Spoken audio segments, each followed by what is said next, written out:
Good morning. Thank you very much for having me here.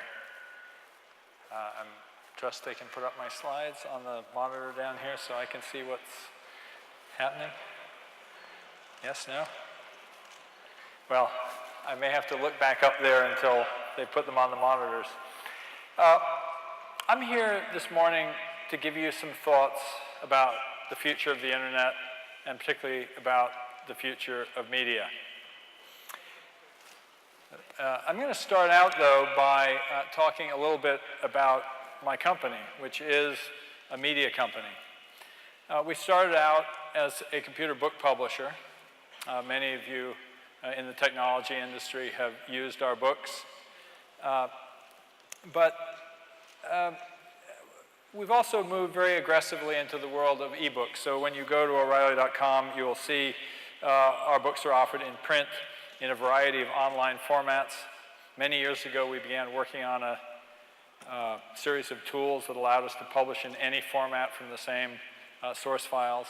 And I also want to point out, in the context of some of the news about new legislation in the US, which is under consideration to try to increase copyright protection, that we built a thriving business with DRM-free books, books that have no protection. We trust our users to pay us because they believe in what we do. And I think that it's very possible to build a business without additional copyright protection. Can I ask again, whoever's running the slides, can you please put the slides on the monitors in front of me so that I can see them? Thank you. We're also publish our books as an online service. In 2000, we launched a service called Safari Books Online that collects now something like 14,000 books and videos on IT and business topics from dozens of publishers. We launched this well before ebooks were popular because we understood that content was going to be going online and that we needed to build business models for it. Once again, we have a very large and substantial business of paid content. But we also run conferences like our Web 2 events or our open source convention or our Tools of Change for Publishing conference. Now, we do an online school. We have a magazine, which is both print and online, called Make Magazine. And we have an associated event that earlier this year drew 100,000 people to a fairground, so a really massive event. We even have an early stage venture capital firm that invests not just in content, but in technology companies of all kinds. Now, this is quite a range for a media company. And the reason why we have all of these different businesses is that we never thought of ourselves as a publisher. We thought of ourselves as a company with a mission. And that mission was to change the world by spreading the knowledge of innovators. We do that through all of these different forms of our business. But it's very important as a media company to think about what job you do for your customers so that you're not just thinking about the form of your product, but who it matters to, why it matters, and what they really get out of it.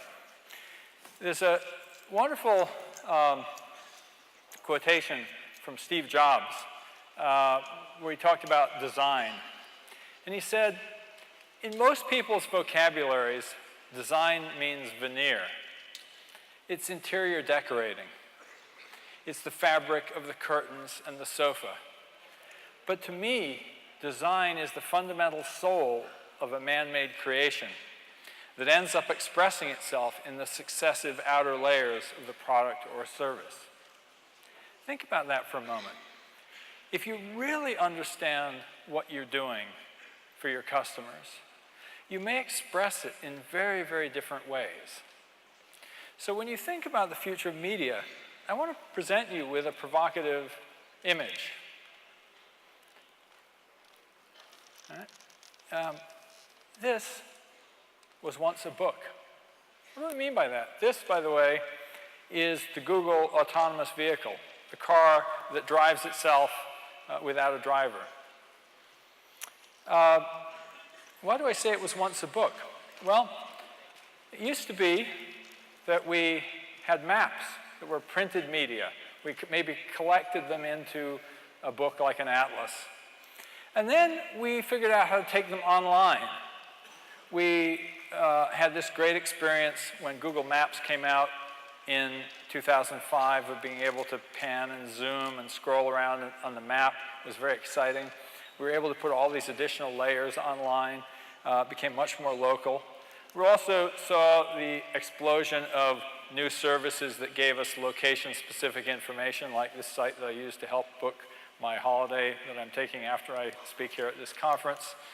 And this has continued even more as these digital media became mobile.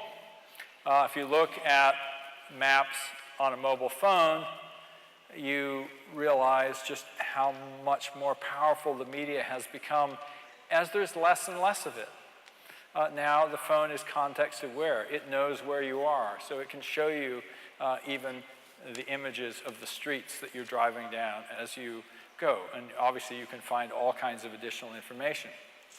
But there are a couple of key points to notice in that evolution of media. Increasingly, the media is controlled not by a publishing company, right? The media is controlled by a platform company, the company that provides your phone.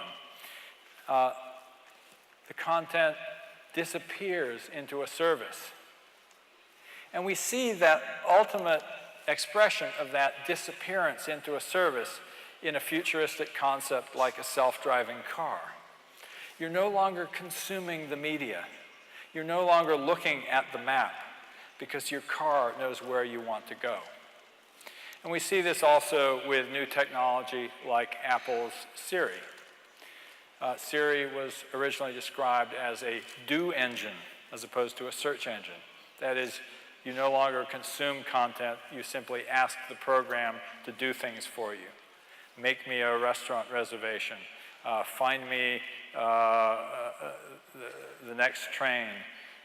Take me, when you think about this kind of technology, combined with a future technology like a driverless car, you can imagine saying, take me to Joe's house. Right? Now, the thing that's really important, even though these things seem futuristic, there's a really important quote that I live by from science fiction writer William Gibson. He said, "The future is here. It's just not evenly distributed yet." And throughout my career in technology, it's been so interesting to me to see how much was already present at early times when the rest of the world didn't know what was about to hit them. When I first published about the World Wide Web in 1992, there were only 200 websites. But the future was already here. The rest of the world just didn't know it yet. And it's really important to take seriously the signs of the future that are already all around us.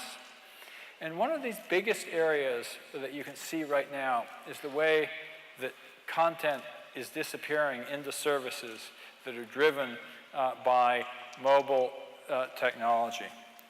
But I want to give you a little bit of background and what I call a context for thinking about the changes that are coming to the world of technology and the world of media. Edwin Schlossberg once said, "The skill of writing is to create a context in which other people can think."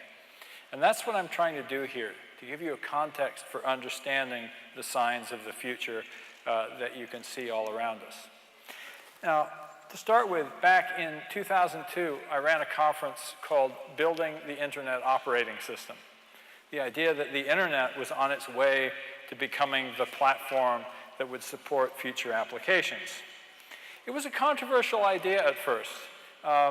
When we launched our Web 2.0 conference in 2004 to continue that idea that the internet was becoming the platform, Bram Cohen, who was the creator of BitTorrent, itself one of those forward-looking internet applications, was still skeptical. His talk at the conference was poking fun at my idea that the internet was becoming an operating system. He said, oh, it has no kernel, it has no memory management, it has no processor. And people didn't get it.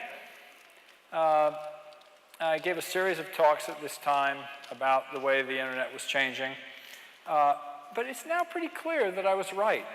Again, when you think about that phone that you carry in your pocket, the operating system of that phone, what controls the device itself, is far less important than the services it's connected to on the internet, whether that's the communication services or whether it is the information services. So here again, I'm using the imagery of mapping, because if you think about what happens, particularly when you have things like speech recognition on the phone as well, all of these layers of information are driven by vast cloud databases. The databases don't reside on the phone. The phone is simply a peripheral to these massive subsystems of the internet operating system. We also see this in social media, where Facebook is becoming a kind of social operating system, and we see new applications that depend on Facebook, where you can see the music that your friends are listening to, or where you can get real-time news tickers based on what your friends are paying attention to. We're just at the beginning of this transformation to the internet operating system, but it's essential that you understand that what is at play here is a great platform play. And if you remember from the history of the personal computer, you will know that the big winners in platform wars are the platform providers. Now, if you're a media company or a media developer, you're an application developer for that platform. So understanding where the platform is going is essential.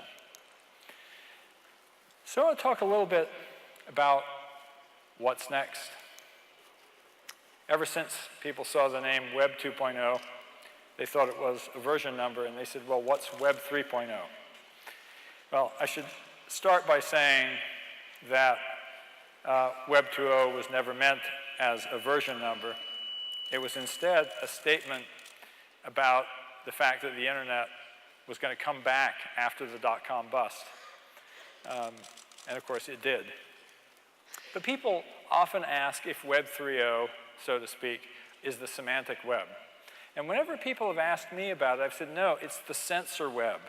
It's what happens when the collective intelligence applications, the big data applications that have driven what we call Web 2.0, are powered by sensors rather than powered by people typing on keyboards. And we're starting to see that come true. When you think again about that smartphone, the smartphone is able to do what it does, for example, in giving you real-time location feedback, because it has senses that we don't possess. We don't have a GPS built into us, but the phone knows where it is far more precisely than we do. The phone can do things like, with an application like Shazam, can listen using its microphone as ears for a cloud-connected application, can listen to a song and tell you who's singing it. That's a remarkable taste of that future that is coming. Phone, or also there's interesting work being done to use the sound inside rooms to do location sensing.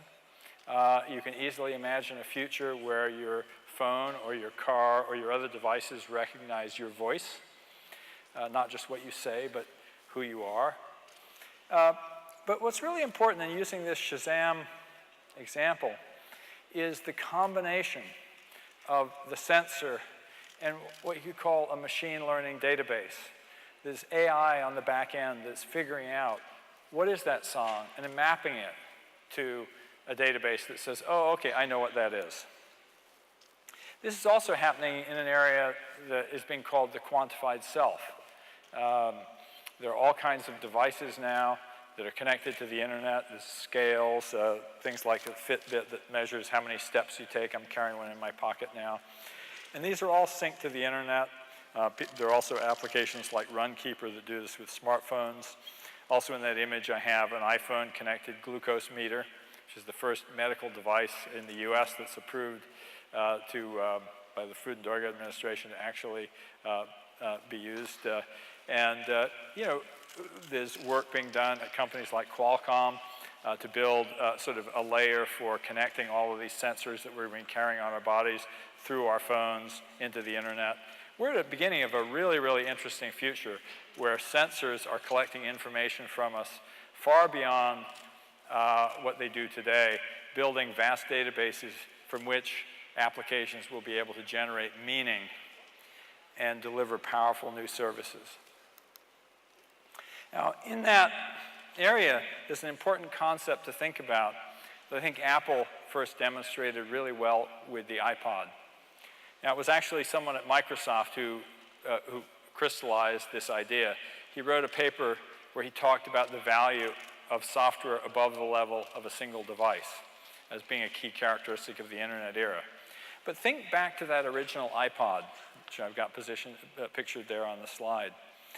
It was so much simpler than other media players because Apple understood that all of the functionality of the device was not contained on the music player itself. You had this companion application, iTunes, where you could do a lot more of the work. And this has continued all the way through the evolution of the iPod and the associated iPhone products. There are multiple places where you interact with the device. But this is getting more and more complicated because sometimes the local device won't have any UI at all. This is an example of something called the Up bracelet. It was just recently introduced by Jawbone. Again, it's one of these quantified self devices like the Fitbit. It measures your movement and various other things about your physiology. And the only interface to it is on the phone. The sensors you carry around on your body, but the interface is on the phone or on the web. So really, really important to think not just about, for example, publishing your content to mobile devices, but think about how your mobile device becomes a controller for new kinds of services. So the main point I want to get across here is that a big part of the future is this combination of sensors and algorithms that are making sense of that data in order to deliver new kinds of services. And again, I mentioned this with Siri. Siri is a very, very powerful example of this kind of future in which content is really a back-end database driving services. Now, I mentioned artificial intelligence. We have ideas about AI that are fundamentally wrong. We thought that we were really making intelligent machines. But instead, we're making machines that are able to do things that were once hallmarks of human intelligence. But in fact, it's far more complicated, come on slide, there we go, than it appears. Let me return to this Google self-driving car. What I want to talk about is the remarkable progress in the 6 years since the 2005 DARPA Grand Challenge, in which this vehicle won the challenge. It was a vehicle called Stanley from a team at Stanford University. But what most people don't realize is that that car in 2005 won this prestigious challenge by driving 7 miles without a driver in 7 hours. That's not, it's 1 mile an hour, right? Not very good progress. Yet when Google announced this vehicle, they said, we've driven hundreds of thousands of miles in ordinary traffic. What I want to present to you, though, is what's different. That car is not smarter than Stanley. The artificial intelligence algorithms are not better. Instead, what Peter Norvig, Google's chief scientist, said is we don't have better algorithms. We just have more data. Now, where did that data come from? Well, it turns out that when Google Street View cars drive up and down the streets, they're taking very, very precise location measurements. So they know exactly where they are at all times. And the Google autonomous vehicle when it drives those same streets, is remembering exactly where the Street View drivers went before. There's a huge amount of data which has been pre-processed. As Peter said to me, it's a hard AI problem to pick out a traffic light out of the field of view of a video camera. But it's a trivial AI problem to pick out whether it's red or green if you already know that it's there. So here's a really important idea. More data is sometimes more powerful than better algorithms. This is really the key to Google's business. But there's another really important idea here. And this is the idea of finding new ways to collect that data through human interaction with the computer. This Google autonomous vehicle is an example of what we might call man-machine symbiosis. Those Street View drivers were humans augmented with very, very detailed sensors, cameras, laser rangefinders, and so on, gathering data, storing it in a cloud database, and really enriching the memory of the AI. So, okay, let's see if I can get this here. So there's a wonderful quote going back very much to the early days of the internet from J.C.R. Licklider, who was the DARPA program manager who actually funded the early work on the internet. And he wrote a paper called Man-Computer Symbiosis in 1960. And he said the hope is that in not too many years, human brains and computing machines will be coupled together very tightly. And the resulting partnership will think as no human brain has ever thought, and will process data in a way not approached by the information handling machines of today. Now, this idea of human-computer symbiosis is absolutely central to everything that is happening on the web today. We are literally building a global brain. Now, when we've thought about a global brain in popular media, we've thought of it as this inimical AI, as in this scene from the movie Terminator. But instead, this clicker is not working too well here. Okay. You know, we're building a network-mediated global mind. It's not Skynet, as in the Terminator movies. It's us, augmented. Right? That image on the screen is the image of a routing map of the internet. And what's so remarkable is how similar it looks to a map of the neurons in a brain. Now, it's actually much less dense than a brain. Even the best images, you'll see these remarkable images that they've done of mouse brains. They look very much like this. And then they say, well, actually, we're only capturing about 10% of the neurons because of the way the images are made. And you realize just how complex brains are, and that's a tiny mouse brain. But the internet is continuing to grow. It's continuing to get richer. And it is connecting us. Now, Danny Hillis, who's a famous computer scientist, once said, global consciousness is that thing responsible for deciding that pots containing decaffeinated coffee should be orange. Now, I understand that in Spain, this is not true. I hope that means that you're not cut off from the global brain. But whether or not this image resonates in Spain, it's important to understand that knowledge transmission from mind to mind weaves us together into a greater whole. And we can see how on the internet this process is accelerating.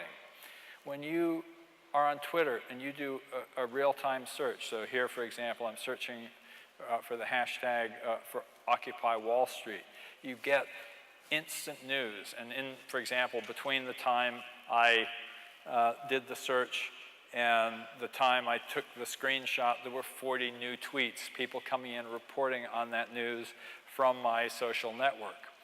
This is mind-to-mind, accelerated transformation, knowledge that is shared. So memes spread from mind to mind much more quickly now. And the same thing is true. You see that Google News has increasingly become real-time in response to Twitter, Facebook. All of these are instances of this network tying us more and more closely together into a single shared space. Now, Jeff Jonas from IBM who's a wonderful thinker on all these topics, was featured in an IBM commercial a year or so ago. And he asked this question. He said, would you be willing to cross the street with information that was 5 minutes old? Real time is an incredibly important part of this new media future. So again, if you're thinking of static content, you're not necessarily on the cutting edge of that future. And as part of that real time, we also have to think about how these applications are driven by feedback loops. Now, we've seen this very clearly in the world of advertising. There's a famous statement attributed to John Wanamaker, who was one of the pioneers in the field of department stores, but also really the inventor of modern advertising. And he said, half the money I spend on advertising is wasted. The only problem is I don't know which half.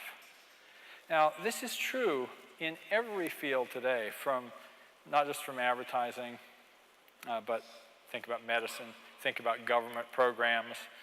We don't know which part of what we're doing is working. But the internet is changing that.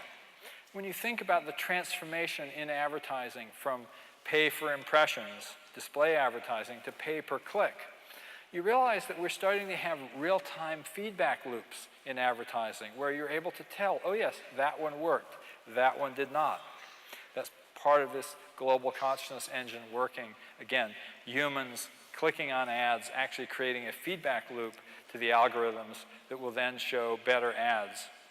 And again, in this context, think about the difference. When we saw the rise of Google, it wasn't just a better search engine, it was also a better advertising platform because they had better machine learning algorithms to watch what their customers were doing. In the initial version of pay-per-click advertising at sites like Yahoo, they sold ads to the highest bidder. Google was able to figure out that you could make more money if you could predict which ad would be more likely to be clicked on. So it might be that one ad would pay only half as much as someone else, but it would be 3 times as likely to be clicked on. And therefore, you'd make more money putting that ad first. And that kind of insight, that kind of machine learning against human behavior, the human feedback loops, was part of what made Google such an effective ad machine. But we're now seeing this idea spread to areas like healthcare. So Pascal Witz, who's the head of GE's medical diagnostics unit, recently pointed out to me that only 1% of healthcare spend now goes to diagnostics. So usually we diagnose a disease and then we treat it. But in the era of personalized medicine, where we understand that some medications work very well for some patients because of their genetic makeup and not for others, we're now moving to a model where we're doing diagnostics throughout the process in the same way that advertisers are doing A/B testing and actually monitoring the results and predicting what's going to happen. So this kind of what you might call solving the Wanamaker problem of not knowing what part of what you're doing is working is really changing. Another example of how this world of sensors and collective intelligence is affecting the world is in an example of what the city of San Francisco is doing with parking. They've actually put sensors in all the parking meters. They're able to adjust the pricing of the parking meters by time of day. They're launching an iPhone app that will allow you to find the nearest empty space.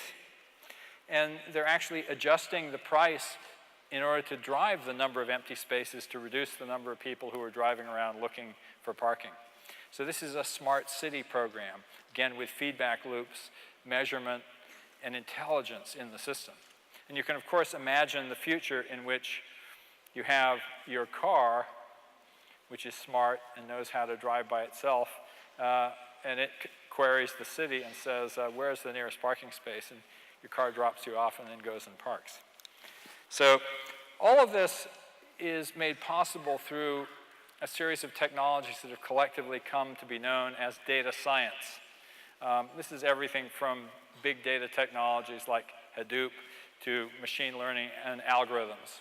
LinkedIn recently did a study of a collection of skills that they lumped into this big data area. And as you can see, the graph is literally going asymptotic. This is the hottest job title in Silicon Valley, data scientist. We published a small pamphlet by DJ Patil, who was LinkedIn's chief data scientist, called Building Data Science Teams. It's actually available for free download, and it's a great way to learn about this technology. We also have a conference called Strata, which is about cloud data and cloud data applications that focuses on this area. I want to move on to talk about social media. Mark Zuckerberg is famous for asking the question, how can applications be better when they are social? You know, I'm a big user of social media. I tend to do more of my work on networks like Google+ and Twitter than on Facebook. But I want to go beyond the obvious and talk about some of the key principles. First off, this is a word cloud that somebody made once of my Twitter stream. And one of the things you see is those huge letters RT, which stands for retweeting, right? And what that means is I use my network not just to publish my own ideas, but to republish the ideas of others. And I think that's a really important aspect of social media. So many of us think that social media is just another way to do broadcasting. And that's completely wrong. That's what led to the dot-com bust, of course, because people thought that the first wave of internet applications was about broadcasting our media, our message. Instead, it's about creating a network and creating a community. You know, this is a slide from a while back, and I'm not sure how well you can see it because the graph is not very vivid, but basically this guy referred to the, quote, the Tim O'Reilly bump in the number of followers he received when I retweeted him. And my point is that I use my social media presence to build the presence of my community, to reinforce the following of people that I find interesting. It's not about me, it's about the ideas, it's about the community, and it's about the things that I care about. So in social networks, you gain and bestow status through the people you associate with. And if you're a publisher, a lot of what you do isn't producing content, it's bestowing status. Right? It's telling somebody that this other person is important because you put your brand and your weight behind them.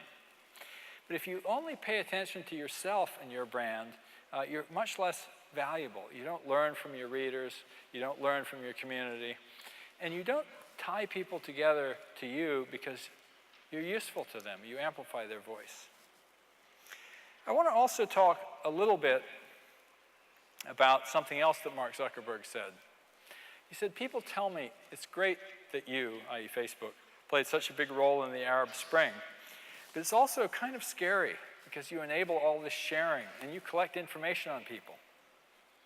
But he went on, it's hard to have one without the other. You can't isolate some things you like about the internet and control other things you don't. And I just wanted to take a moment to highlight the fact that the internet, as we know it today, is extraordinarily powerful. It's an extraordinarily generative medium that's leading to new business models, that's leading to new kinds of economies, that's leading to new kinds of social developments. And it's under attack by old media companies that are trying to protect their business models. It's under attack by people who are afraid of the future. And it's so important that we let the internet continue to evolve. Yes, we need to think about real harms, but let's make sure that those are in fact real harms to consumers, real harms to society, and not just harms to companies that can no longer compete in a fair and equitable market and are instead trying to get governments to protect their existing businesses. So I'm a very strong opponent of things like the Stop Online Piracy Act and E-Parasite Act that are being debated in the United States right now. I want to return back to this idea of collective intelligence and the global brain. The web has what I've called an architecture of participation. It's designed of small modular pieces. Anyone can put up a website. Anyone can create web pages. The architecture of the web, the architecture of the internet is about open communications protocols, an open standard data format, and it's extensible by design. This is also the design of open source software projects like Linux and Apache, and open content projects like Wikipedia. And it's this architecture which makes emergent behavior possible, because people don't have to agree beforehand in order for these wonderful emergent things to happen. Nobody has to give permission. And that's what we need to protect on the internet. So I want to just give you an example of this, both because it's an example of the power of a simple architecture for collaboration, but also because it says something really important about, believe it or not, social networking. How many of you here think of Wikipedia as a social site? Probably not too many of you. You think, well, it's an online encyclopedia. But you remember the big Sendai earthquake in Japan earlier this year, which led to the, the breakdown of the reactors at Fukushima. And this is the initial Wikipedia page. It was one line. It says something like, an earthquake occurred 30 kilometers east of Sendai, Honshu, Japan. The earthquake says, the earthquake possible to create regional tsunami on the zone. So it was written by somebody in Japan in fractured English on the Wikipedia site. Well, over the next, you can watch through an animation, you can watch how through the activity of about 1,300 individuals working together, putting in more than 5,000 edits, that page turned into a very, very complete encyclopedia entry with great detail on what happened. This is true of any current event. This is collective intelligence in action through a simple architecture of participation. But there's structure to it, and that's what's really important to understand. When you look at this page, one of the things that was striking to me at first, it says the Tohoku earthquake and tsunami. I thought it was in Sendai. Well, it turns out that in Japan, they call it the Tohoku earthquake. And they decided through a debate on the Wikipedia talk pages that that was a better name for it. Well, it turns out that every Wikipedia page, every single Wikipedia page has behind it a talk page where people can discuss the edits, where there can be debate between the editors and the people who want to make changes. There's also the ability to revert changes. So there's a structure to Wikipedia that makes that marvelous magic possible. And it's really worth studying. But the main point is that Wikipedia is a community. It's a wonderful book about the application of internet technology to science that was just published. It's called Reinventing Discovery by Michael Nielsen. And in it he wrote, Wikipedia is not an encyclopedia. It is a virtual city. A city whose main export to the world is its encyclopedia, but with an internal life of its own. That is, Wikipedia has an architecture of attention that brings people together into a community around a shared purpose. And really, every page in Wikipedia is a community, is a social network. And it's really important when you're thinking about social networking to pay attention to these kinds of things. Michael Nielsen in his book also talks about another great example. In 1999, there was a chess match called Kasparov versus the World. It was sponsored by Microsoft, in which Gary Kasparov played against whoever wanted to join on the internet. About 50,000 people participated. But what's really interesting about this, there had been a previous game, happened just the year before, in which Gary Karpov, who was an inferior player to Kasparov, sort of cleaned up, took about 20 minutes to beat the internet crowd. This game took 4 months, and Gary Kasparov called it the greatest game in the history of chess.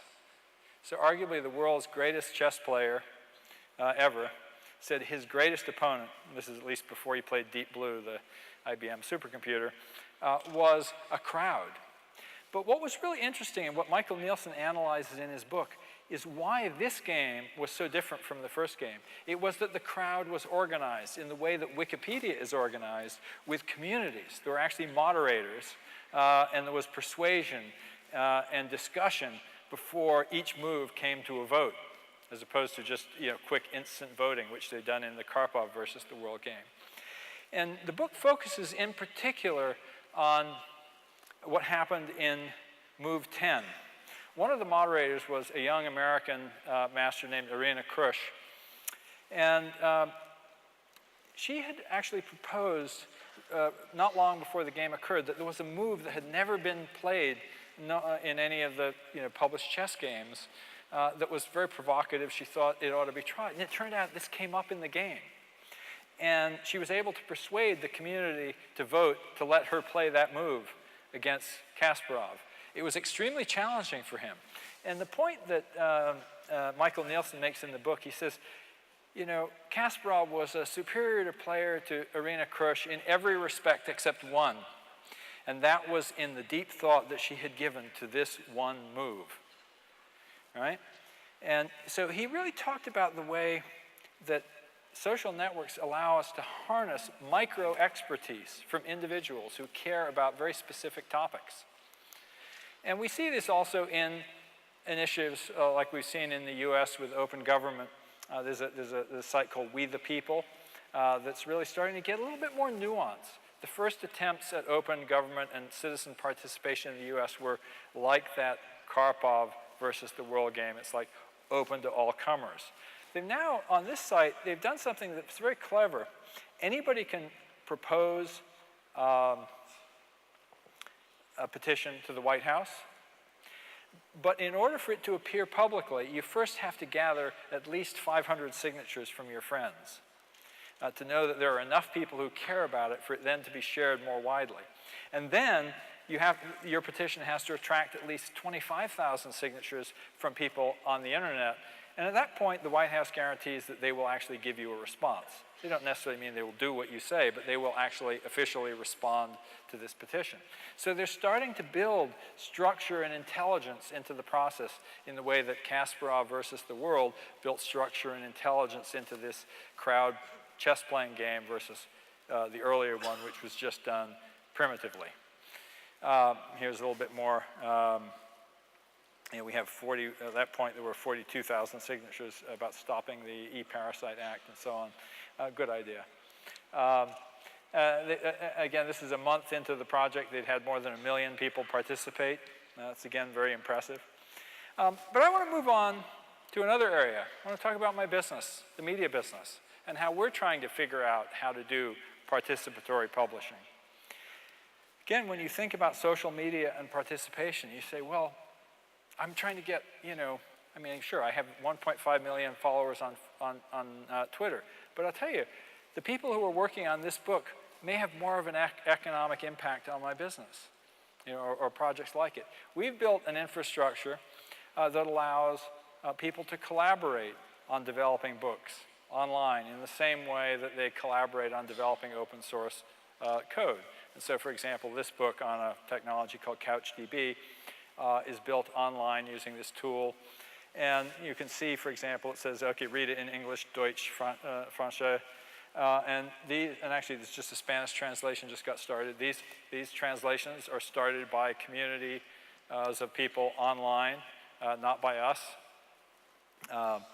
People are able to, obviously you can read the book online, but you can also look and you'll see that there are about, at this point, about 500 people making requests for changes, and the authors are responding to them online, and it's sort of all integrated. But it's because it's using the infrastructure of something called GitHub, people can actually pull down a complete source code repository of the book. They can make their own version of it. And that's, for example, how people do translations. I guess my point here is when you're thinking about digital media and content, don't forget about social media, not just in the group that is consuming your content, but the group that might be creating it. And that kind of brings me around to the idea of platforms. You guys know what a transformative power the iPhone App Store has had on the digital content market, right? A platform is a place where a community gathers, where value is created not just by the platform provider, but by everybody in the industry. And at one of his last public appearances, Steve Jobs was celebrating the fact that more than $1 billion had been paid out to developers for the App Store, many of them incidentally for content apps. That later became $4 billion, and probably since then it's up over 5 or 6. The thing I want to get across is what was so magical about the App Store was that it wasn't just creating value for Apple. It was creating value for a whole new ecosystem of developers. And of course, that ecosystem transformed the mobile phone market, transformed the application market, transformed the media market. And that kind of transformation is only possible when you create an open world that creates value for others. Google also celebrates the value they created. Hal Varian, Google's chief economist, in the last 2 years has put out an annual report trying to quantify Google's economic impact in the United States. Now, you might say this is just Google trying to, put a nice shine on what they do. But if you think about it, Google as a search engine, as an advertising partner, created an enormous economy. And an economy is bigger than any one company. And this is something that companies that are working on becoming monopolists forget. They're most successful when they create an ecosystem. And this is in sharp contrast to what we've seen with the financial industry. The financial industry has tended to see how much value they could create for themselves. The financial industry was originally an enabler of value for our entire economy, but increasingly companies like Goldman Sachs trade against the people who used to be their customers. And we really have to think about this also in technology companies, because we see this same tendency for companies that were once value creators for an ecosystem trying to take more and more of the value for themselves. And those are the people who you need to be concerned about when you're writing legislation or trying to change the law. It's not the innovators, it's the people who are trying to take too much of the pie for themselves.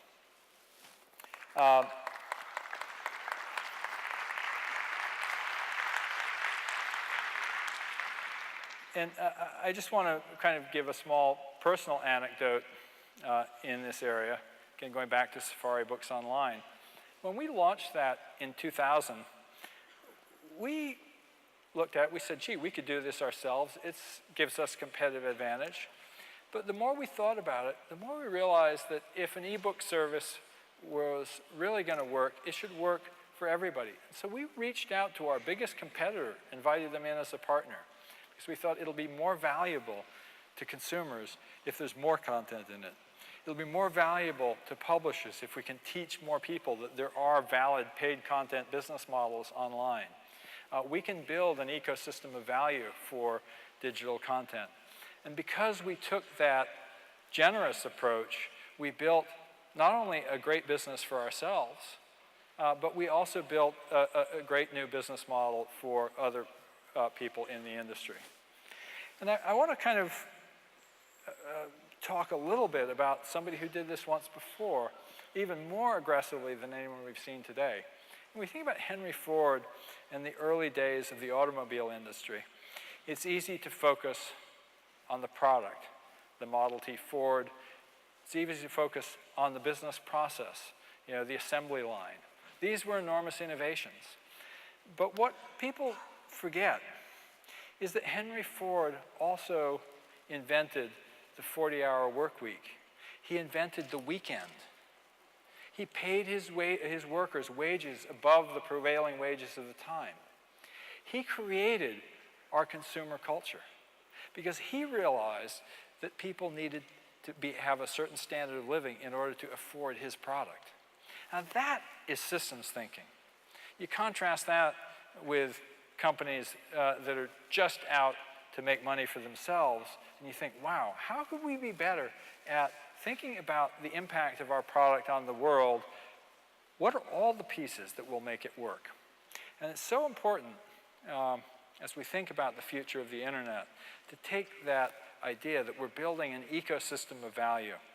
And the companies that are going to be the most successful are those that build the richest, most powerful, most effective ecosystem of value where there's plenty to go around. And so I want to leave you with a motto that we use at O'Reilly. And that is, create more value than you capture.